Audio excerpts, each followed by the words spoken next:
Hi, I'm Abegail C. Almoete from NR23.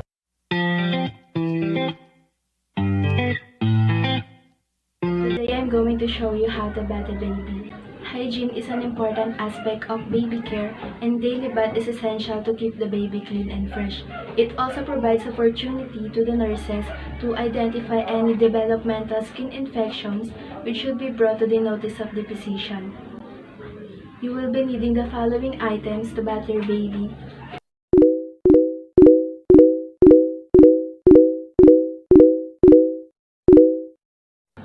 Before we start, make sure that you perform hand hygiene technique and ensure that you have all the necessary items within the area. Remember to never leave the baby unattended during bath time. The next thing that we should do is to assess the situation and the child, and after that we may proceed with preparing the bath. Fill the basin with cold water first, then warm water up till 1/3 level of the tub.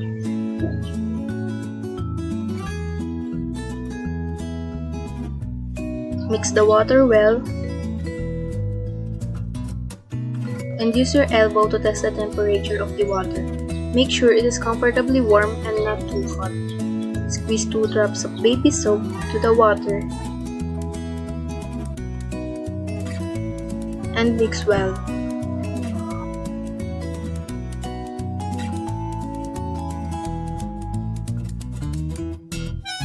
Place your baby into the bath towel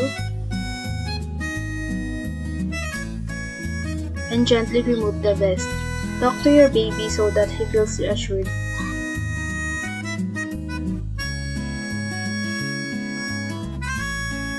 Then undress the baby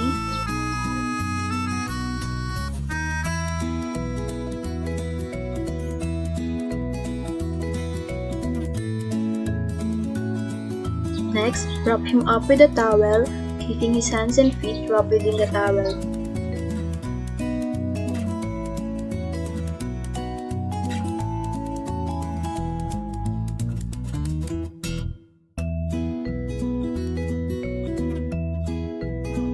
Cleaning your baby's eyes, dip the cotton balls into the cool boiled water and squeeze out the excess water. Clean your baby's eyes by starting from the inner canthus to the outer canthus of the eye. Use a new piece of cotton ball for each eye and clean one stroke. Do not reuse the same piece to clean back and forth. Cleaning your baby's face. Wash your baby's face with cool boiled water. You can either use a face cloth or cotton balls deep in the water. Clean your baby's face from the center outwards, making sure you wipe the forehead, the nose, the cheeks, and the mouth.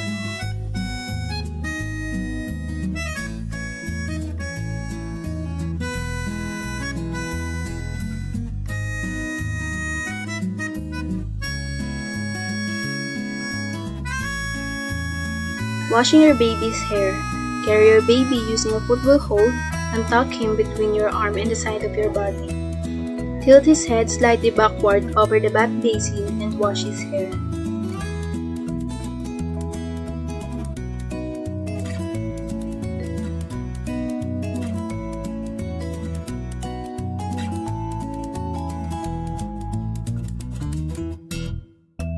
Then, dry his hair gently with the corner of the towel wrap. Place your baby on the table to unwrap him.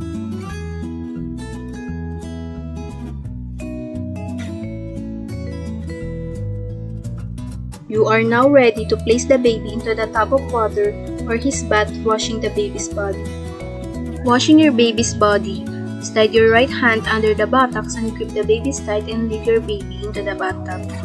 Allow your baby to sit in the tub with your left hand still supporting the baby's shoulder while keeping your baby's head above the water level. Release your right hand grip and bath the baby's front and private area with the help of a face cloth.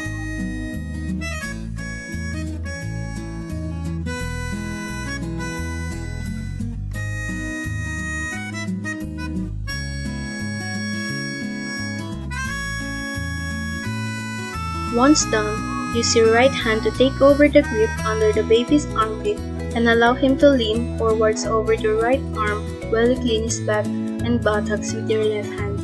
Talk and sing to your baby as you bath him and make the bath time enjoyable.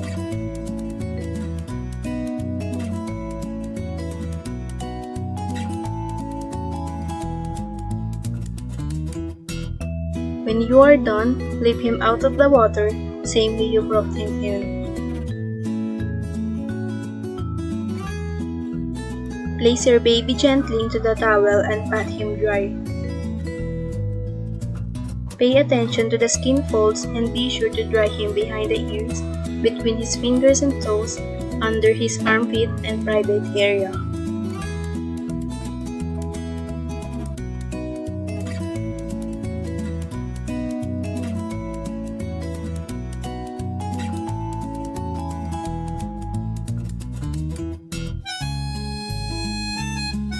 Dressing your baby. Do not overdress your baby. Wear clothes that are comfortable for the environment.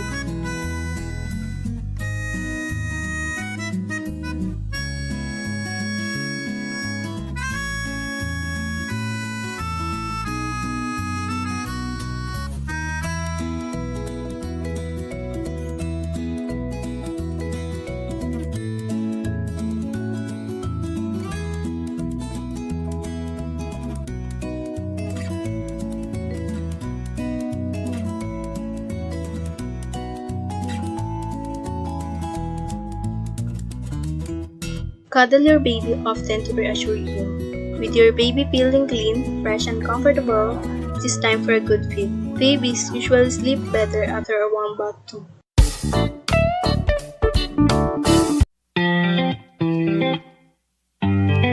Today I'm going to show you the steps for safe and healthy diaper changing in a childcare. Never leave an infant unattended on a changing table. Check to make sure you have all the necessary items you need before bringing the child to the changing table. Collect the supplies needed and place them near but not on the changing table.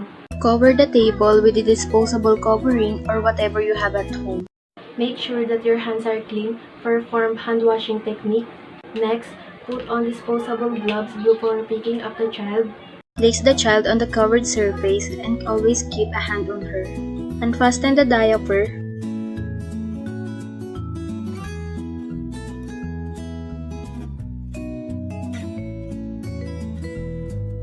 But leave the soiled diaper under the child. Clean the diaper area. Clean the child thoroughly with disposable wipes. Wipe it from front to back, so that's most importantly for girls to avoid infection in the genital area. Afterwards, observe the area. Make sure to clean all creases and cracks in the child's skin and observe for any redness. Roll up the soiled diaper with used wipes inside and dispose it.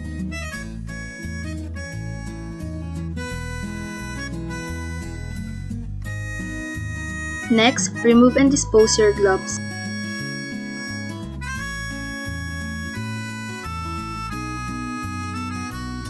Then wipe your hands.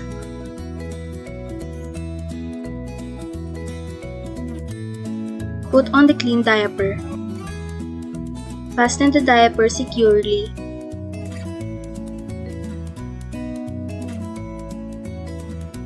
If the baby is still a newborn, his umbilical cord is still wet. Make sure you don't cover that with the diaper or with anything because it's going to get moistened and it will attract bacterial growth.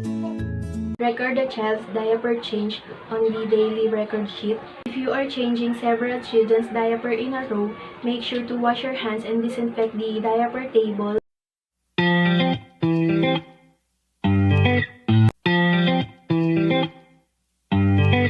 Today I'm going to show you the umbilical cord care. Cord care helps prevent infection around your baby's cord stump. Essential equipment needed for cord care. Make sure that your hands are clean. Perform hand washing technique. The umbilical cord will drop off in about 5 to 7 days.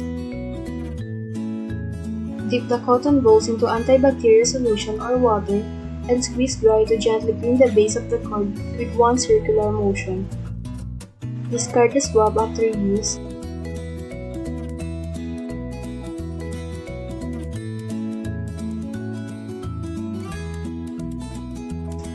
Then, with a clean swab, clean the sides of the cord from the base upwards, each time using a new piece of swab.